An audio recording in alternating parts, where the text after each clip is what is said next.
God's protection.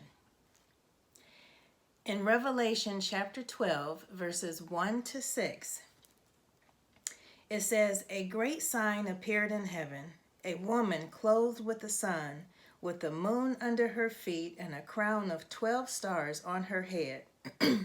She was pregnant and cried out in pain as she was about to give birth. Then another sign appeared in heaven, an enormous dragon with 7 heads and 10 horns and 7 crowns on its heads. Its tail swept a third of the stars out of the sky and flung them to the earth. The dragon stood in front of the woman who was about to give birth so that it might devour her child the moment he was born. She gave birth to a son, a male child, who will rule all the nations with an iron scepter. And her child was snatched up to God and to his throne. The woman fled into the wilderness to a place prepared for her by God, where she might be taken care of for 1,260 days." So in this story, we hear about a woman who was about to give birth. There was a dragon sitting there and waiting right in front of her, ready for her to give birth, so that the minute she gave birth, he could devour her son. She gives birth, and the son is actually snatched up to God. The woman fled into the wilderness, where she was taken care of. The place where she fled was prepared for her by God. God actually protected not only her child, but God also protected her. I'm going to summarize verses 7 to 12.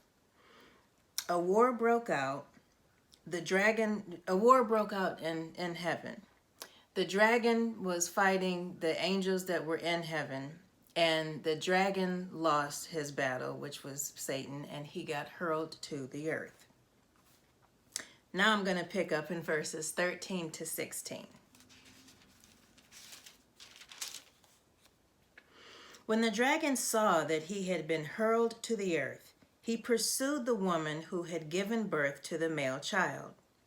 The woman was given the 2 wings of a great eagle so that she might fly to the place prepared for her in the wilderness, where she would be taken care of for a time, times, and a half a time, out of the serpent's reach.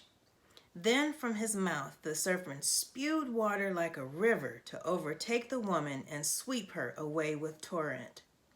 But the earth helped the woman by opening its mouth and swallowing the river that the dragon had spewed out of his mouth.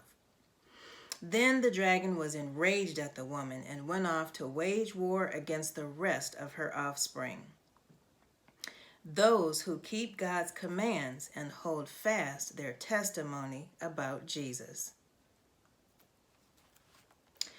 So here the dragon pursued her. The woman was equipped with wings. And to me, this says that the woman had to do her part in using what she was given.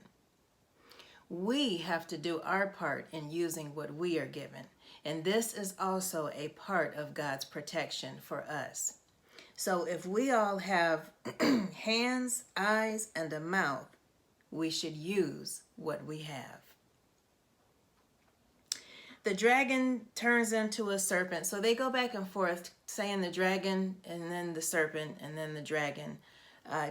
I'm not well versed on reading Revelation, so I'm not sure if it means one or the other or both, and I don't think it's that important at this point. But the part where the water had spewed out of the mouth of the serpent in order to capture the woman and torment the woman, it was so much water that came out of the mouth that it was like a river. And the earth is what swallowed up the river, helping the woman. So again, that was God's protection for the woman as well. This actually made the dragon mad. And because he could not capture the woman, he spent the rest of the time pursuing the rest of her offspring. The way that I read this, and I may be wrong, but the way that I read this, the rest of her offspring is us. Us that decide and make a choice to follow God and follow Christ and stay to that testimony that this is what we believe. That is what I feel that this is in reference to. But just like the woman and just like her son, we have God's protection. My encouraging scripture is going to be in Isaiah chapter 41, and it's going to be verses 10 to 13.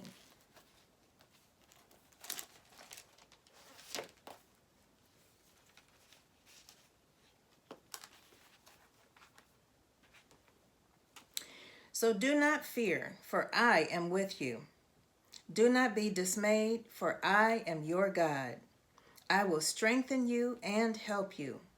I will uphold you with my righteous right hand. All who rage against you will surely be ashamed and disgraced. Those who oppose you will be as nothing and perish. Though you search for your enemies, you will not find them. Those who wage war against you will be as nothing at all. For I am the Lord your God, who takes hold of your right hand and says to you, do not fear, I will help you.